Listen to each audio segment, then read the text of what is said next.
दुर्फशानी ने तेरे कतरों को दरिया कर दिया, दिल को रोशन कर दिया, आँखों को बीना कर दिया। दिल को रोशन कर दिया, आँखों को बीना कर दिया। हकीकत खुल जाएगी बवक़्ते इम्तिहान तेरे, हकीकत खुल जाएगी बवक़्ते इम्तिहान तेरे।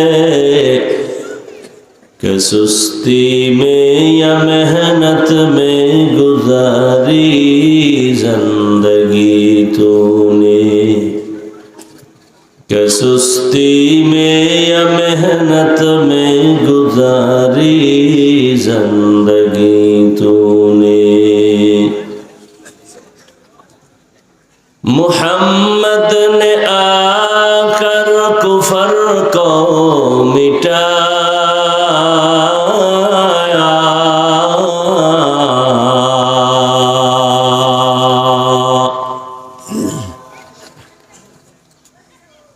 मुहम्मद ने आकर कुफर को मिटाया,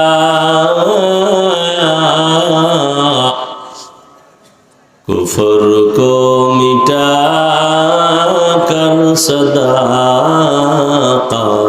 बताया, कुफर को मिटा कर सदाक़त बताया। ला इलाहा इल्लल्लाह, ला इलाहा इल्लल्लाह, ला इलाहा इल्लल्लाह, ला इलाहा इल्लल्लाह, ला इलाहा इल्लल्लाह, ला इलाहा इल्लल्लाह, ला इलाहा इल्लल्लाह, ला इलाहा इल्लल्लाह, ला इलाहा इल्लल्लाह।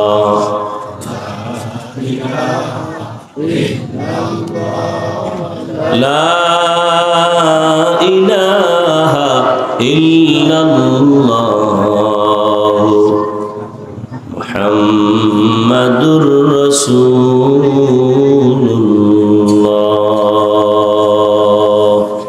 এই সাউন্ড ঠিক করো, কথা খুব টানতেছে, সাউন্ড আরো স্মুথলি বানাও।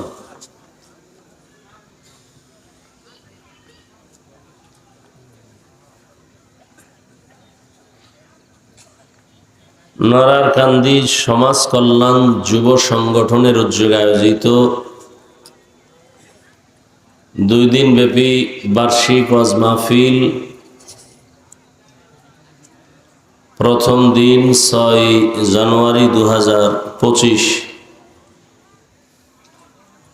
উপস্থিত মুহতারাম সম্মানিত সভাপতি, প্রধান অতিথি, বিশেষ অতিথি বৃন্দ, হযরত উলামায়ে কেরাম,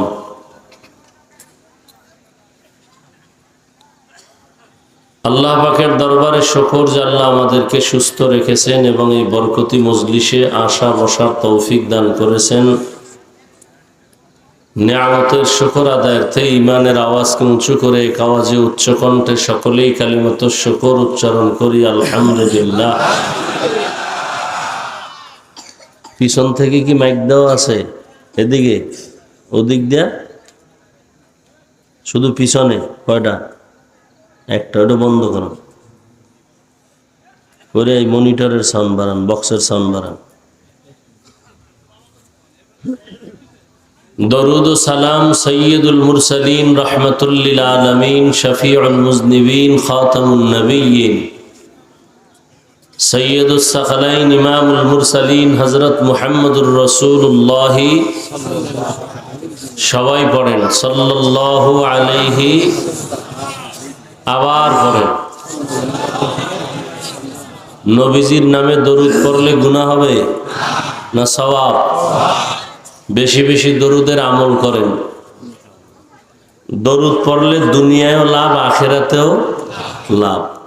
এটা পড়তে কি কষ্ট আছে? নাই। কমপক্ষে প্রতিদিন 300 বার দরুদ শরীফের আমল করবেন। কতবার? বেশি পড়লে গুনাহ হবে। আল্লাহর কাছে যেন এই দরুদের আমল পেশ করা যায়, বেশি বেশি দরুদের আমল। আপনার দুনিয়াতে যত মুসিবত হোক না কেন, সব কিছুর ঔষধ দরুদের মধ্যে। আপনার বিশ্বাসের পার্সেন্ট যত, ফলাফলও কি তত। দুনিয়ার পেছনে দৌড়ান, অস্ত্র তো আল্লাহ আপনার হাতে দিয়েছেন। দরুদের অস্ত্র ব্যবহার করেন, দোকানের ব্যবসা, ঋণ, মুসিবত সব কমপ্লিট হয়ে যাবে, কেটে যাবে। দরুদের এত বরকত। আখিরাতের বরকত তো আছেই। এমনকি যদি লাগাতারে দরুদের আমল চালু রাখতে পারেন তো ইনশাআল্লাহ ঘুমের ঘরে রসুলের সাথে মোলাকাত হয়ে যায়। আল্লাহ আমাদের বেশি বেশি দরুদের আমল করার তৌফিক দান করেন।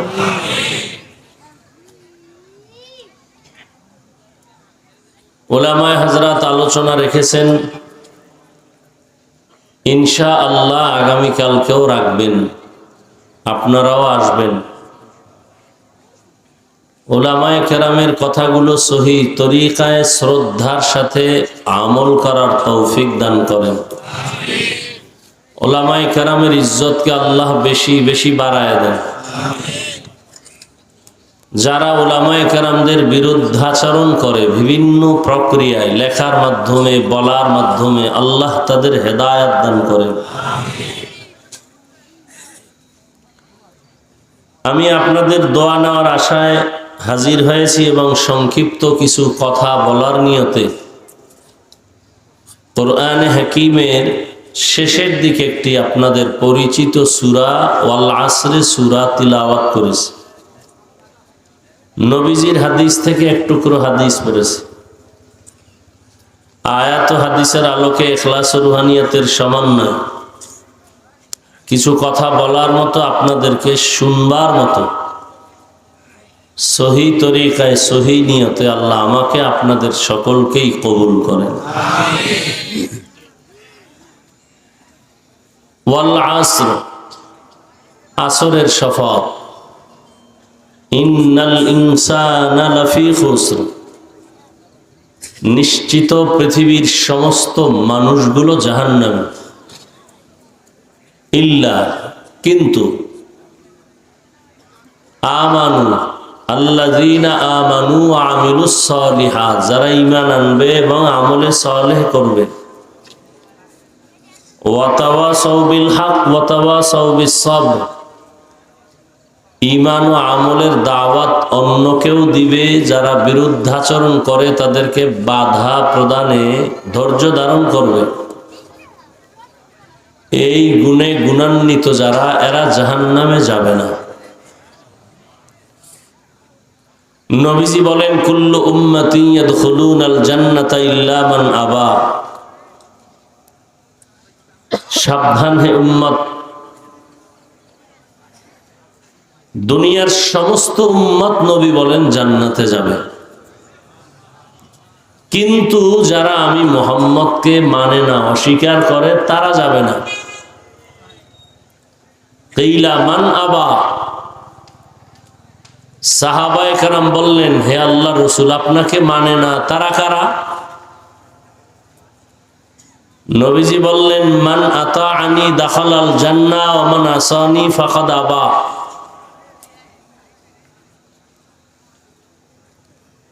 যে আমার আনুগত্য করে, অনুসরণ করে, সে জান্নাতে যাবে, যে অনুসরণ বিরোধিতা করে সে জাহান্নামে যাবে।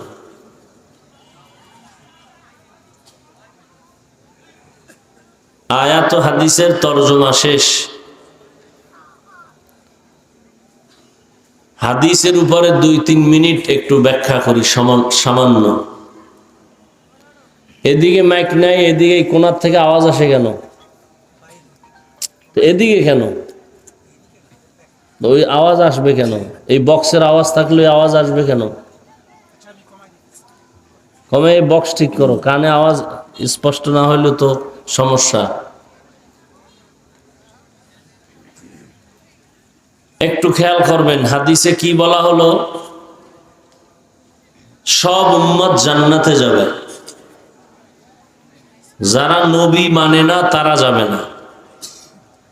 আপনাদের থেকে আমি প্রশ্ন করে জবাব নিব, একটু খেয়াল করেন। সাহাবায়ে কেরাম জিজ্ঞাসা করলেন, ইয়া রাসূলুল্লাহ, আপনাকে মানে না তারা কারা? নবীজি জবাব কি দিলেন? যারা মানে না তারা কারার জবাব না দিয়া আগে একটু মোহাব্বতের আওয়াজ দিয়ে বললেন, মান আতাআনি দাখালাল জান্নাহ, যে ব্যক্তি আমার অনুসরণ করবে, অনুকরণ করবে, সে জান্নাতে যাবে। এ কথাটার বিপরীত কথা কি দাঁড়াতে পারে বলতে পারবেন? খেয়াল করেন নেই? সাহাবায়ে কেরামের প্রশ্ন, নবী আপনাকে মানে না তারা কারা? নবীজি ওই জবাব পরে দিলেন, আগে বললেন যে আমার অনুসরণ করবে সে জান্নাতে যাবে। তাহলে বিপরীত কথা কি দাঁড়াতে পারে বলেন? যে নবীজির অনুসরণ করবে না সে জাহান্নামে যাবে, তাই তো? কিন্তু নবী এ কথা এখানে বলেননি। আবারও খেয়াল করেন, সব উম্মত জান্নাতে যাবে, যারা নবীকে মানে না তারা জাহান্নামে যাবে। সাহাবায়ে কেরাম বললেন, ইয়া রাসূলুল্লাহ, আপনাকে মানে না তারা কারা? নবীজি ডাইরেক্ট তাদের কথা না বলে বললেন, যারা আমার অনুসরণ করবে তারা জান্নাতে যাবে। বিপরীত কথা দাঁড়ায়, যারা নবীর অনুসরণ করবে না তারা কই যাবে? নবী এ কথা বলেন নাই। তাহলে নবী কি বলছেন? এবার শেষে নবী বলেন, মান আসানি ফাকাদ আবা, যে আমার বিরোধিতা করবে সে জাহান্নামে যাবে। যে বিরোধিতা করবে সে কোথায় যাবে? জাহান্নামে যাবে। এখান থেকে একটা পয়েন্ট আপনাদের মনে রাখবেন, ওয়াজ মাহফিল আসলে কিছু নেওয়ার জন্যই তো, কিছু মেসেজ নিতে হবে। কতক্ষণ চিল্লায় পাল্লায়া শরীর গরম বানায়া এরপরে দৌড়ায় গেলাম, ফজর পড়লাম না, এই ওয়াজ দিয়ে কি হবে? এ ওয়াজ দিয়া চলতেছে, ওয়াজ চলতেছে চলতেছে, ফলাফল জিরো। না হয় এত মুসলমান এই দেশে, এত আলেম, এত পীর, এত মাদ্রাসা, এত মসজিদ, এরপরও আমরা দুর্বল, আমরা পরাজিত। কি আপনারা বলেন দেশ স্বাধীন হয়েছে, দেশ স্বাধীন করে আপনারা নাক টেনে ঘুমাইতেছেন, আর ওদিকে মহিলারা সাংবাদিক সম্মেলন করতেছে, আমাদের দেহ ব্যবসার অধিকার ফেরত চাই। আর আপনারা এখানে স্বাধীন স্বাধীন কইয়া নাকে তেল লাগায় ঘুমাইতেছেন। এই স্বাধীনের অর্থ কি? স্বাধীন স্বাধীন বলতেছেন, আবার আইনজীবীর গলায় ছুরি চালাচ্ছে, কত মানুষ অসহায় অবস্থায়।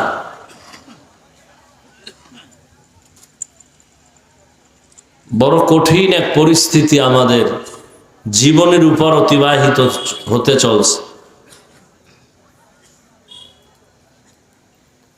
আর প্রত্যেকের হাতে তো জাহান্নামের ফ্যাক্টরি, মেডিসিন,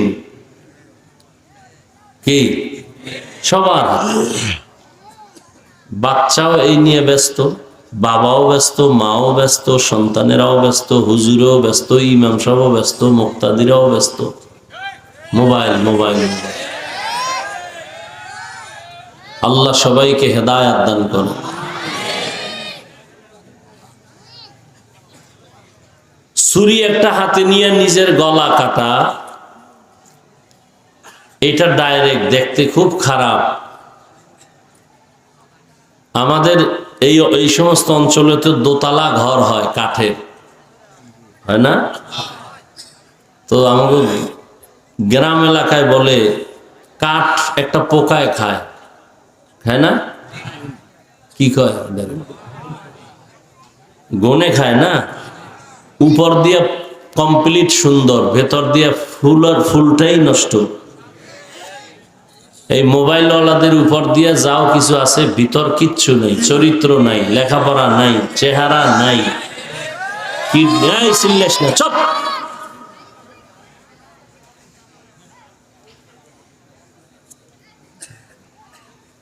এটা কি কোনো আদব?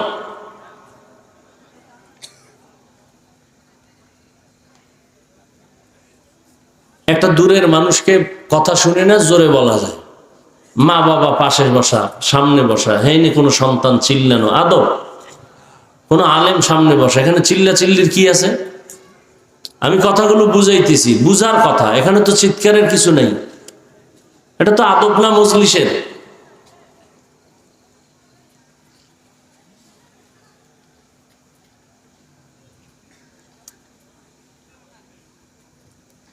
আল্লাহ সব ভাইকে হেদায়েত দান করুন।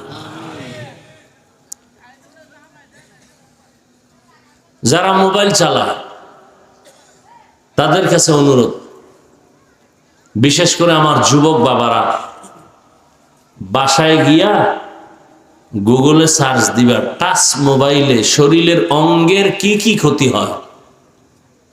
চিকিৎসা বিজ্ঞানীরা বিস্তারিত ওখানে সব লিখে দিয়েছে। মুরব্বীরা আপনারা না দেখলেও কথাগুলো শুনে যান। আমরা এত পাগল হই না যে আবল তাবল কিছু বলে গেলাম, একটু শুনেন ভালো করে।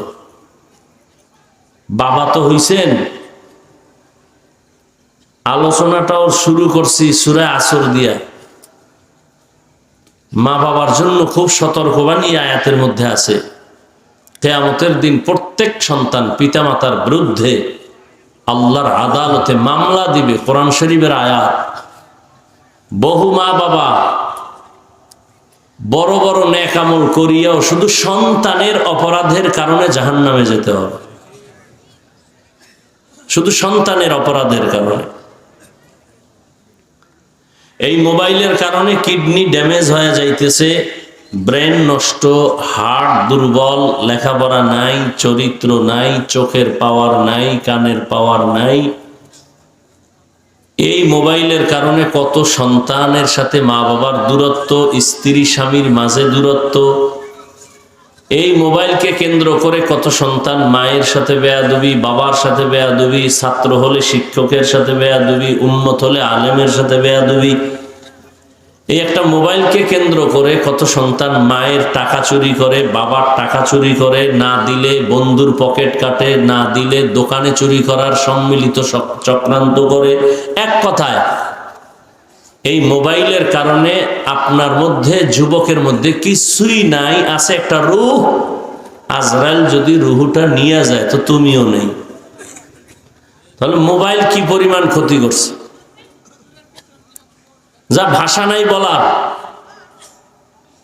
কিন্তু বাবাও বাধা দেয় না, মাও বাধা দেয় না। বলার দায়িত্ব আমার, বলে গেলাম, মানবেন কিনা সে দায়িত্ব আপনার। আল্লাহ একটা বেহেশতের বাগানে নিয়ে আসছেন, এটা বড় দয়া। কিন্তু কপাল পুরাটা ভালো করতে পারলেন না। বেহেশতের বাগানে বৈশাও মোবাইল নিয়ে ছবি তুলতেছেন, যেটা সম্পূর্ণ গুনাহের কাজ। দুনিয়ার কোনো মুফতি সাহেবের বাবারও ক্ষমতা নাই এটাকে উল্টায় বলবে। সরকারের বিশেষ কোনো প্রয়োজনে অথবা মদিনার অর্ডারে ছবি তোলা জায়েজ, সওয়াব না, জায়েজ। জায়েজ মানে সওয়াব না।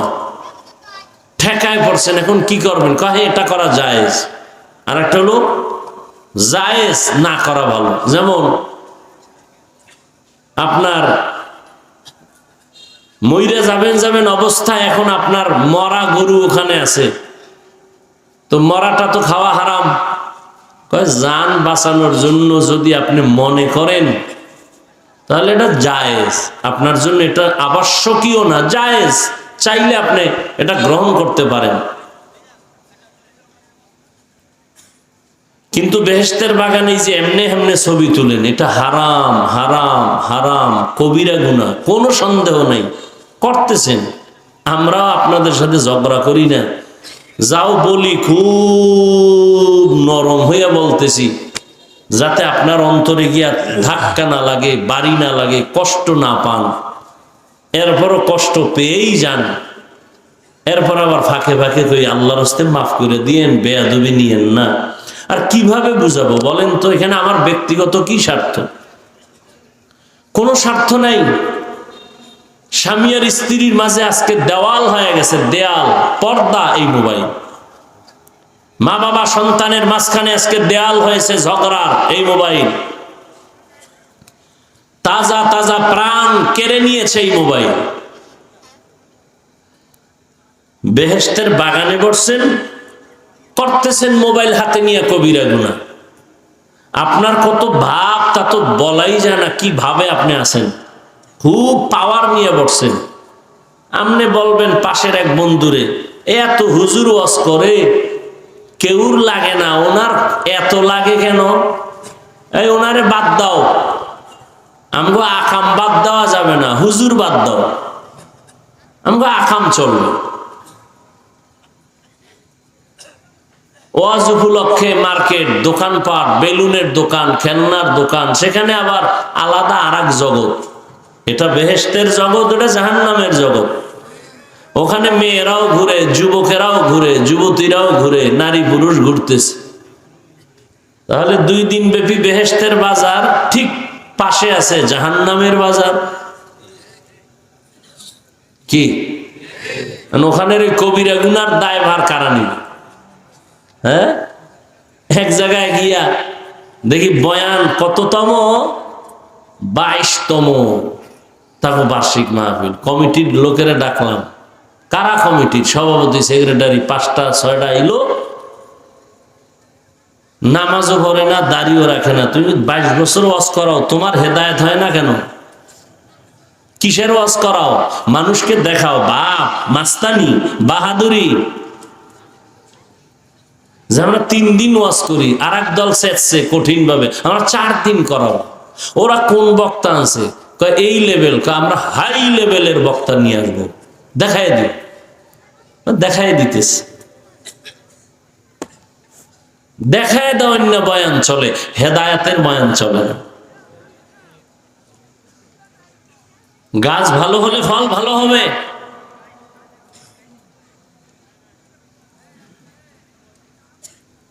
আয়োজক বৃন্দ যদি ইখলাসওয়ালা হন, ওখানে হেদায়েতের বাতাস আসতে থাকবে, হেদায়েতের বাতাস আসতে থাকবে। ওয়াজ উপলক্ষে দোকান কেন? বেলুনের দোকান কেন? খেলনার দোকান কেন? সেখানে মেয়েরা ঢুকে কেন? বেপরদায় কবিরা গুনাহ, তাজা তাজা কবিরা গুনাহ হয় কেন? কি প্রয়োজন? এখান থেকে রাজুর তো দূরে না, মাদারীপুর দূরে না, প্রয়োজনে সেখানে যাও। হ্যাঁ, 2-1টা চায়ের দোকান, বিস্কিটের দোকান থাকতে পারে। খেলনার দোকান কেন? বেলুনের দোকান কেন? সেখানে আবার মেয়ে ছেলে যাবে কেন অবাধে? তো এই বেহেশতের বাগানে কি হলো? শুধু এখানে কি, সব জায়গায়, সারা দেশের এই হালাত। শুধু বাংলাদেশে যুবকেরা লিখে রাখিস, একটা জায়গা আমার দৃষ্টিতে পাইছি, বাংলাদেশে লক্ষ লক্ষ মানুষ সেখানে থাকে, 1 দিন 2 দিন 3 দিন 4 দিন,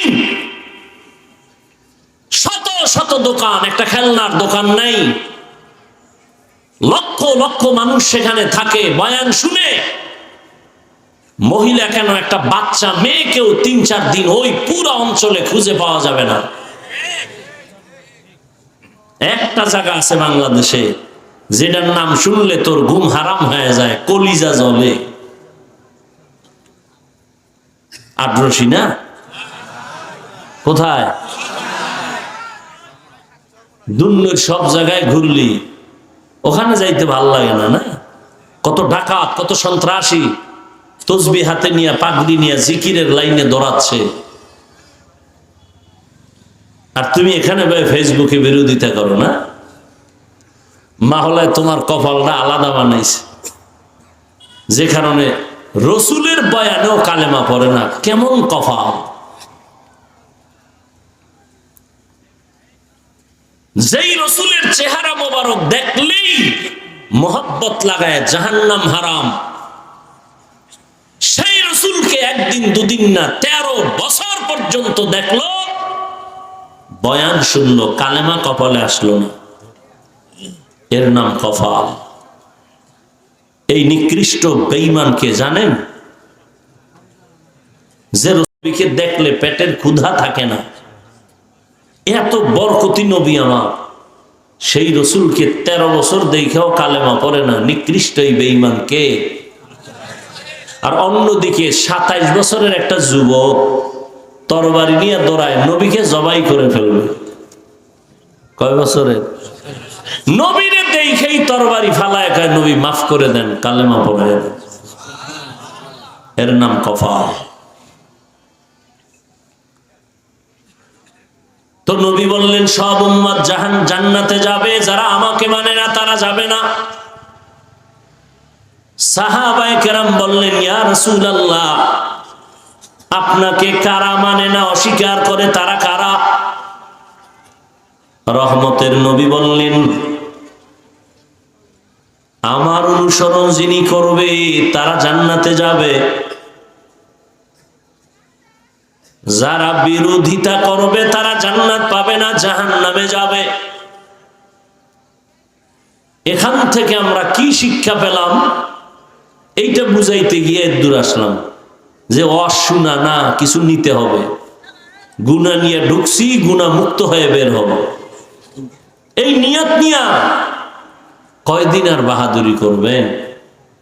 যারা দুনিয়া দুনিয়া দুনিয়া দুনিয়া জিকির করে, কই যারা দুনিয়া চায়, এরা দুই চায়, দুই দুনিয়ার পিছনে যারা আখেরাত বাদ দিয়ে দৌড়ায়, কয় জিনিস চায়? একটা চায় সম্মান, আর একটা চায় শান্তির জীবন। কিন্তু দেখেন তো, প্রত্যেকটা দুনিয়াদারের সম্মানও নাই, শান্তির জীবনও। মাইয়ার জ্বালা, পোলার জ্বালা, বউয়ের জ্বালা, বাইরের জ্বালা, ভেতরের জ্বালা, মামলা, উপর ঝামেলা, হামলা, এই ঝামেলা। এরপরে বিল্ডিং উঠাইছে, লাভ কি? ঘুমাইতে পারে না, এখন বিল্ডিং থুয়ে জঙ্গলে ঘুমা। একবার ফুলের মালা, ফাইনালে জুতার মালা। এই সম্মান দিয়ে কি লাভ হবে? আমি কি বানায় বলতেছি? এর চেয়ে তো খেরের ঘর ভালো। হ্যাঁ, মনে রাখবেন, শিক্ষা নেন। টাকা দিয়ে সম্মান কিনলে প্রথমে ফুলের মালা, ফাইনালে কি? যারা দুনিয়া দুনিয়া করো, কত উপরে উঠছো বলো তো?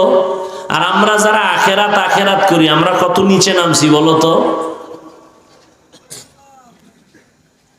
আল্লাহ হেদায়েত দান করুন। মান কানা ইউরিদুল আজিলাতা আজ্জালনা লাহু ফিহা মা নাশাউ লিমান নুরিদ সুম্মা জাআলনা লাহু জাহান্নাম ইয়াসলাহা মাযমুমান মাদহুরা। যে দুনিয়া চায় আল্লাহ তাকে দ্রুত দুনিয়া দিয়ে দেয়, কিন্তু পরিণাম ফলে তার জন্য জাহান্নাম। আল্লাহর নবী বলেন, যারা আমার বিরোধিতা করবে তারা জাহান্নামে যাবে। এখান থেকে আমরা দুইটা সবক নিয়ে নেই। এ দুনিয়ায় যারা নবীর আদর্শ মানে না, তারা দুই দলে ভাগ হয়ে আছে। এক দল, বাংলায় অর্থ বলবো, তারা বিদ্রোহী, আর এক দল হলো আগ্রহী। এক দল দরদি, আর এক দল বিরোধী। যারা নবী মানে না, এরা কয় দল? এক দল আগ্রহী, আর এক দল। ধরে নেন, আমি বুঝাবার জন্য বলছি। এখানে আমি ডান দিক থেকে একটা যুবকের জিজ্ঞাসা করলাম, এই যুবক, নবীর আদর্শের দাড়ি রাখো না কেন, নামাজ পড়ো না কেন? যুবক কি বলে? হাফিজ ভাই, নামাজ দরকার, দাড়ি দরকার, পারি না, চেষ্টা করতেছি, দোয়া করবেন। কি বুঝলেন? বিদ্রোহী না আগ্রহী? অন্যদিকে আমি যদি বাম দিকের এক যুবকের জিজ্ঞাসা করি, বাবা নামাজ পড়ো না কেন, দাড়ি রাখো না কেন? আমার কথা শেষ না হতেই জবাব দেয়, না রাখলে অসুবিধা কি? এরকম বেয়াদব নাই? এ কি আগ্রহী না বিদ্রোহী? রহমতের নবীর আদর্শ মানার ক্ষেত্রে বিদ্রোহীর আর এক নাম হলো বেঈমান। খুব বুঝেন, কিন্তু আরো বুঝেন। একটা ছেলে দাড়ি রাখে না, তাকে গালি দেওয়া যাবে না। আগে বুঝতে হবে ওই যুবকটা কি আগ্রহী না বিদ্রোহী। একজনে নামাজ আদায় করে না, তাকে গালি দেয়া যাবে না। আগে বুঝতে হবে লোকটা কি আগ্রহী না বিদ্রোহী। আগ্রহী বান্দা মুমিন, বিদ্রোহী বান্দা বেঈমান। আরো স্পষ্ট করে বললাম, যারা নবীর আদর্শে দাড়ি রাখে না তাকে গালি দেওয়া যাবে না। আর একজনে দাড়ি পছন্দ করে না তাকে ছাড় দেওয়া যাবে না। ব্যবধান আছে না নেই? একজনে নামাজ পড়ে না তাকে গালি দেয়া যাবে না, আর একজনে নামাজকে পছন্দ করে না তাকে ছাড় দেয়া যাবে না। সুযোগ পেলেই জুতার বাড়ি দিতে হবে। ব্যবধানটা বুঝছেননি? তাহলে একজনে নামাজ পড়ে না, তারে গালি দেওয়া যাবে? আগে বুঝতে হবে সে আগ্রহী না বিদ্রোহী। আগ্রহীর নাম মুমিন, বিদ্রোহীর নাম বেঈমান। কত বড় আল্লাহর দুশমন যে নামাজ তো পড়েই না, দোয়া চাইবে, ভাই দোয়া কইরেন চেষ্টা করব, উল্টা ধাক্কা দেয়, না পড়লে অসুবিধা কি? কত বড় নিকৃষ্ট বেয়াদব চিন্তা করতে পারেন? আল্লাহ হেদায়াত দান করে। এবার আসেন, হাদিস নিয়ে কিছু কথা বললাম, এবার সূরাটা নিয়ে আলোচনা করি। ওয়াল আসরি ইন্নাল ইনসানা লাফি খুসর। সাউন্ডটা আর সুন্দর হয় না? এখানে মিক্সার মেশিন নাই তো এরকম কেন? রিভার্ব দিতে পারেন না? ইকো যেন না হয়। মানুষের বডির জন্য রুহু আসল, রুহু নাই, এই বডির কোনো কি নাই। আমাদের বয়ানের এই লাইটও দরকার নাই, প্যান্ডেলও দরকার নাই। আমাদের মূল বয়ানের রুহ বাহ্যিক দৃষ্টিতে হলো সাউন্ড, আর বাকি গায়েবী যেটা সেটা আল্লাহর রহমত। বুঝেন না কথা? এজন্য বারবার বলে, আপনাদের তো হয়তো একদিন দুই দিন, আমাদের তো প্রতি রাত চিল্লেই তো হয়। টাইম মতো ঘুম না থাকলে, খানা না থাকলে, এবার এতগুলো মানুষকে আবার বয়ান করে শোনানো, আর জার্নি তো কি কষ্ট। এরপরেও চলতেছে চলতেছে, আল্লাহ যতক্ষণ চালাবেন চলবে। এই জন্য একটু বেশি এটার দিকে খেয়াল রাখা উচিত। রাখি বলি, আপনারা হয়তো অনেকে অনেক কিছু ভাবেন, বেয়াদবি মাফ করে দিয়েন। ওয়াল আসরি ইন্নাল ইনসানা লাফি খুসর। সূরাটা সকলের পরিচিত একটি সূরা। পর্দার আড়ালের মা বোনেরা এই সূরাটা কোরআন শরীফ পড়তে না জানলেও শুনতে শুনতে মুখস্থ হয়ে গেছে। সূরাটা ছোট কিন্তু পাওয়ার অনেক বড়। চার মাযহাবের চার ইমামের এক ইমাম হলেন ইমাম শাফিঈ রাহমাতুল্লাহ আলাইহি। তিনি বলেন, আমার আল্লাহ কোরআনে হাকিমের মধ্যে অনেকগুলো আয়াত নাজিল করেছেন। আম্মা জান আয়েশা রাদিয়াল্লাহু আনহার প্রসিদ্ধ বর্ণনা মতে কোরআনের আয়াত সংখ্যা হলো ৬৬৬৬। ইমাম শাফিঈ রাহমাতুল্লাহ আলাইহি বলেন, আল্লাহ পাক শুধুমাত্র ওয়াল আসরি সূরাটাই যদি দিতেন, আর অন্য কোন আয়াত যদি আল্লাহ অবতীর্ণ নাও করতেন, আর দুনিয়ার সব মানুষ যদি ওয়াল আসরি সূরাটার উপরে জীবন চালাইতো, বিনা হিসাবে জান্নাত পেয়ে যাইত। এবার বুঝেন সূরাটার পাওয়ার কত। সূরাটার শুরুতে রব্বে কারীম কসম করেছেন ওয়াল আসর, আসরের শপথ। ইন্নাল ইনসানা লাফি খুসর। আল্লাহ তাআলা সূরাটার শুরুতে আসরের শপথ করলেন। এই রকম এখানে না, অনেক জায়গায় আমার আল্লাহ শপথ করে করে সূরা নাজিল করেছেন। ওয়াস সামাঈ যাতিল বুরুজ ওয়াল ইয়াউমিল মাউউদ ওয়া শাহিদিন ওয়া মাশহুদ ওয়াশ শামসি ওয়া দুহাহা ওয়াল কমারি ইযা তালাহা ওয়ান নাহারি ইযা জাল্লাহা ওয়াল লাইলি ইযা ইয়াগশাহা والتين والزيتون وطور سينين وهذا البلد الأمين। বারবার আল্লাহ শপথ করেছেন, আমরাও একে অন্যের সাথে কথা, এক সময় এক পর্যায়ে মাঝে মাঝে কসম করি না? একজনের আমি একটা কথা বললাম, সে বলে কথাটা এমন না, আমি বললাম এমনই, কয় মানি না। আমি বললাম কসম মেনে নে, কসম খেয়ে বলছি, কয় হ্যাঁ এখন মানি। তাহলে আমরা যে কসম খাই, আমাদের কসমের কারণ হলো সন্দেহ দূর করা। ও রাজৈরের মুসলমান ও যুবক, জবান খুলে একটু জবাব দেও, আল্লাহর কোরআন সত্য নাকি মিথ্যা? দুনিয়ার সব মানুষ যদি আল্লাহর কোরআন মানে তাহলে সত্য, না মানলেও সত্য। এই কালামে জিন্দা কোরআনে হাকিম, হিকমতে উলা ইয়াজালসতু কাদিম। এই জায়গাটা খালি কেন? সামনে এত জায়গা খালি কা? এই যদি ওদিক থেকে বরকত আয় তাহলে মাঝখানে আটকে যাইবে, আমরা পাবো না।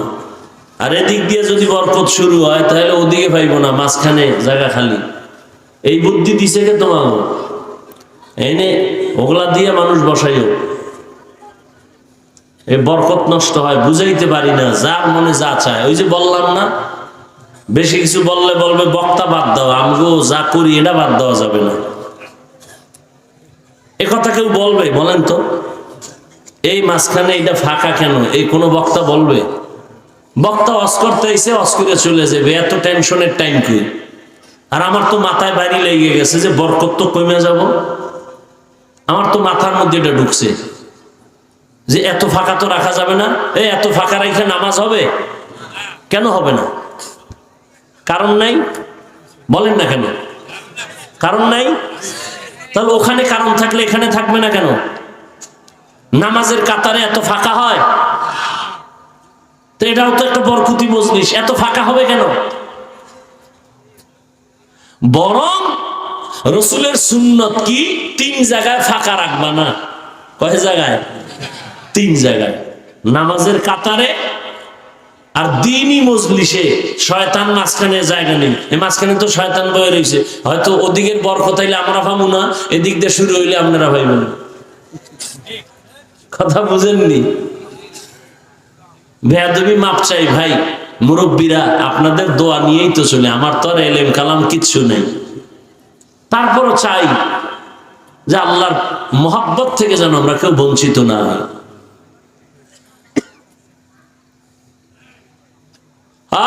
আল্লাহ সবাইকে সহি বুঝ দান করেন।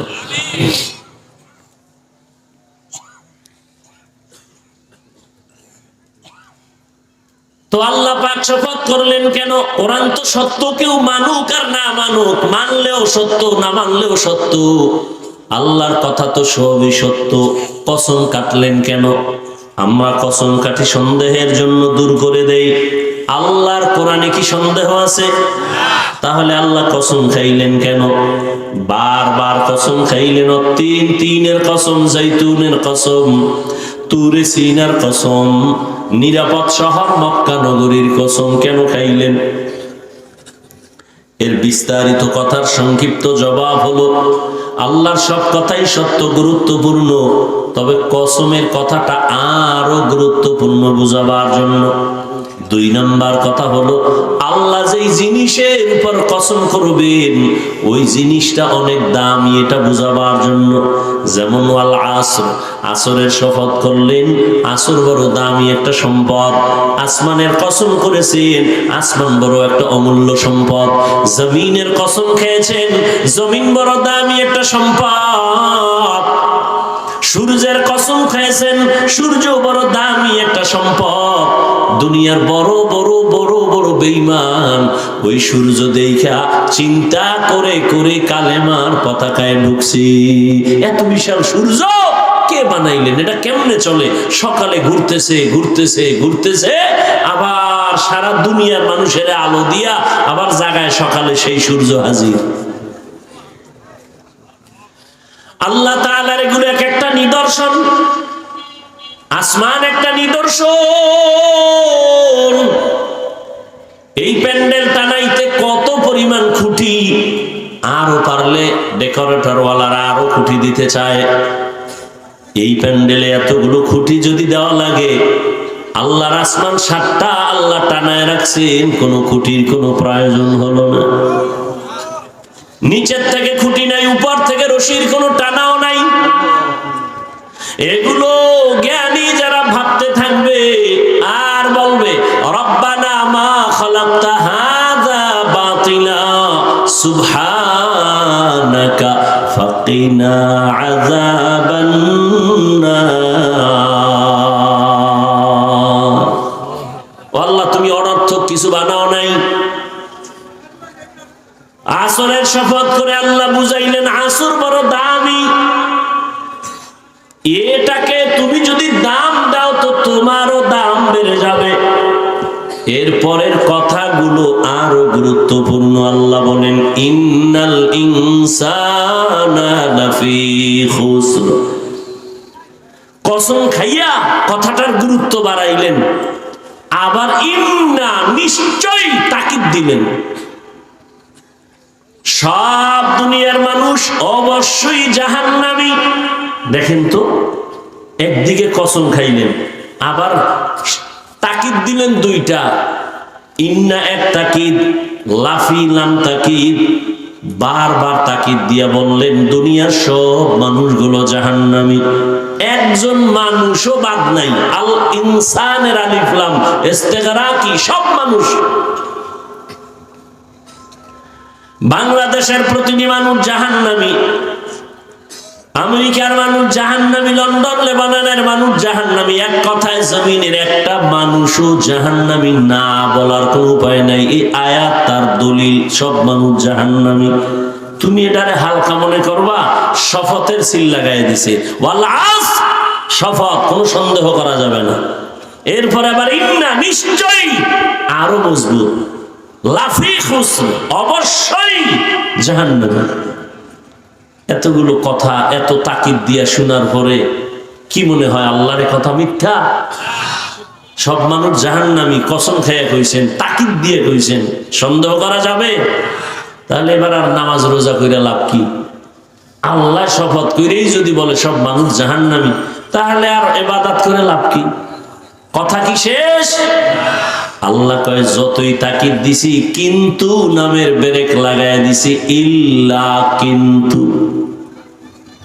সব মানুষগুলো জাহান্নামে যাবে, কিন্তু 4 গুণওয়ালারা জাহান্নামে যাবে না। কয় গুণ? ইল্লাল্লাযীনা আমানু ওয়া আমিলুস সালিহাত ওয়া তাওয়াসাউ বিল হাক্কি ওয়া তাওয়াসাউ বিস সাবর। 1 নাম্বার গুণের নাম ঈমান, দ্বিতীয় গুণের নাম নেক আমল। প্রথম গুণের নাম কি? ঈমান। দ্বিতীয় গুণের নাম কি? ভালো করে খেয়াল করেন। আল আসরে সূরাটা সবার প্রিয় একটা মুখস্থ সূরা। ছোট্ট সূরার মধ্যে পুরা জিন্দেগি ঢুকানো। টের পাইবেন কে জান্নাতের পথে আছেন, কে জাহান্নামের পথে আছেন, এই সূরা আপনাকে বলে দিবে। সব মানুষ জাহান্নামে যাবে, 4 গুণওয়ালারা জান্নাতে যাবে। 4 গুণের মধ্যে প্রথম 2টা গুণ ঈমান আর নেক আমল, এটা আল্লাহর হক। কার হক? আল্লাহর হক। আর ও যে 2টা গুণ আছে, ওই 2 গুণ হলো বান্দার হক। সেটা কি? ঈমান ও আমলের দাওয়াত অন্যকে দাও, আর যারা ঈমান আমলের বিরোধিতা করে তাদের বাধা দেও, ধৈর্য ধারণ করো। এখান থেকে কি বুঝলাম? ঈমান আর আমল আল্লাহর হক, অন্যরে দাওয়াত দেওয়া। বাংলায় বলে সৎ কাজের আদেশ দাও, অসৎ কাজে বাধা দাও। এই 2টা গুণ হলো বান্দার হক। আপনারা শুনছেন আগেও, আল্লাহর হক যদি বান্দা ত্রুটি করো, আদায় করতে আল্লাহ ক্ষমা করে দিবেন, কিন্তু বান্দার হক বান্দা যদি ক্ষমা না দেয়, আল্লাহ ক্ষমা দিবেন না।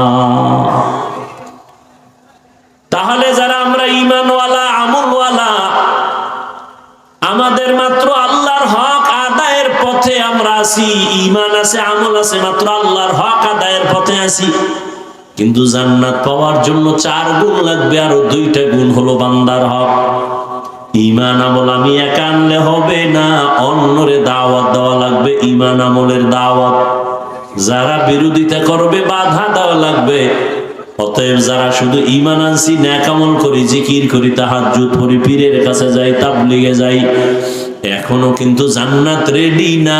বান্দার হক আরো 2টা গুণ আছে, আদায় করছেন কিনা হিসাব মিলান। আল্লাহর হক আদায় যদি ত্রুটি থাকে আল্লাহ ক্ষমা দিবেন। বান্দার হক যদি ত্রুটি থাকে, বান্দা ক্ষমা না দিলে আল্লাহ দিবেন না। যেমন আমি শুরুতে একটু আওয়াজ দিছিলাম, এবার বলি, অন্যরে দাওয়াত দেওয়া, অন্যকে, অন্যের জবাব আল্লাহ কোরআনে বলেন, ইয়া আইয়ুহাল্লাযীনা আমানু কু আনফুসাকুম ওয়া আহলিকুম নারা ওয়াকুদুহান নাসু ওয়াল হিজারা আলাইহা মালাইকাতুন গিলাদুন শিদাদুন লা ইয়াসুনাল্লাহা মা আমারাহুম ওয়া ইয়াফআলুনা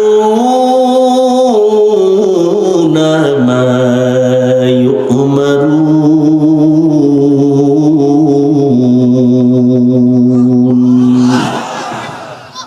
আল্লাহ বলেন, ও মুমিন, জাহান্নাম থেকে নিজেকে বাঁচাও, তোমার আহালকে বাঁচাও।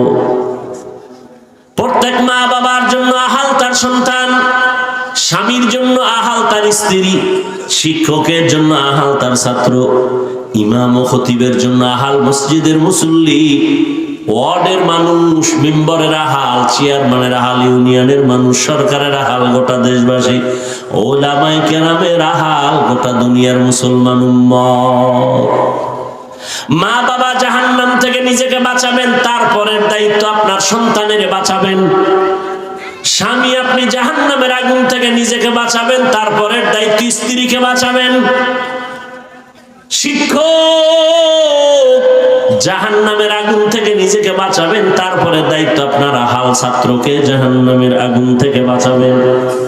ইমাম খতিব সাহেব, জাহান্নামের আগুন থেকে আগে নিজেকে বাঁচাবেন, দ্বিতীয় দায়িত্ব আপনার আহাল মুসল্লিদেরকে জাহান্নামের আগুন থেকে বাঁচাবেন। এবার অন্য মানে আহাল, মা বাবার আহাল সন্তান। ও মা বাবা, আপনি নামাজ পড়েননি, রোজা রাখেননি, পর্দা করেননি, এটা আল্লাহর হক। এরপরে আপনার সন্তান, এরা যারা, এদের নামাজের দাওয়াত দিছেননি। নিজে পর্দা করেন, সন্তান পর্দা করে কিনা খবর নিছেননি।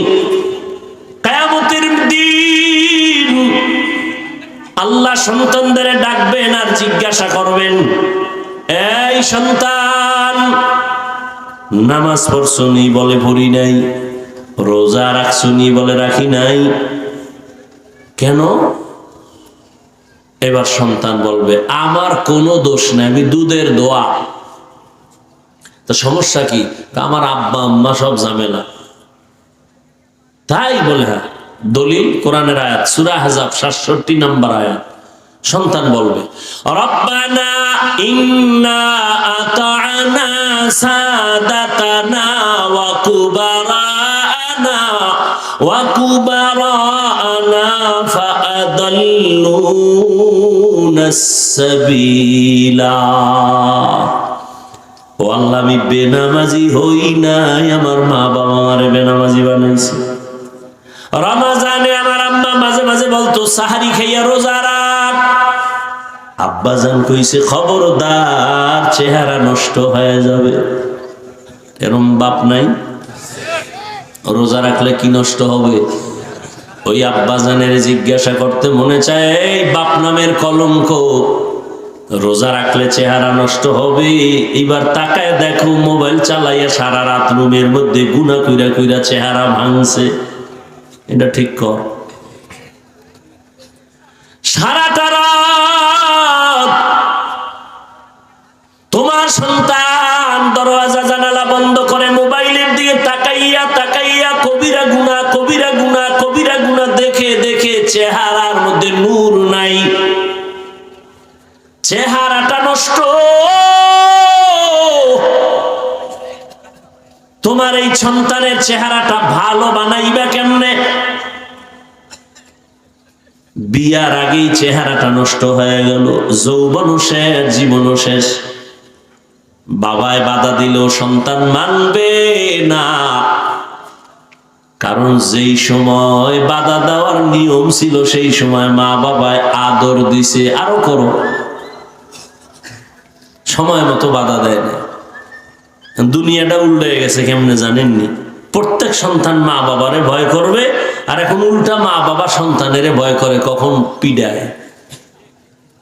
প্রত্যেক ছাত্র শিক্ষকের ভয় করবে, কিন্তু এখন শিক্ষক ছাত্রকে ভয় করে, কখন বেদবি করে ফেলে।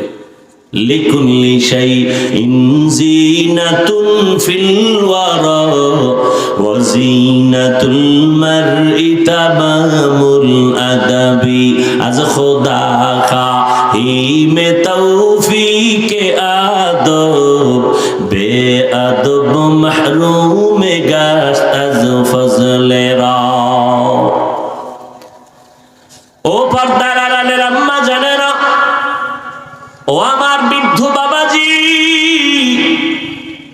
কিয়ামতের দিন সন্তান মা বাবার বিরুদ্ধে আল্লাহর আদালতে আরজি পেশ করবে, হে আল্লাহ, আমার মা বাবা নামাজের তালিম আমারে দেয় নাই, রোজার কথা বলে নাই, ওয়াজ মাহফিলে মাঝে মাঝে বাবায় যাইতো, আমারে দাওয়াত দেয় নাই, আমার আব্বাজান জুমার নামাজে যাইতো, কখনো জুমার নামাজে আমারে ডাকে নাই।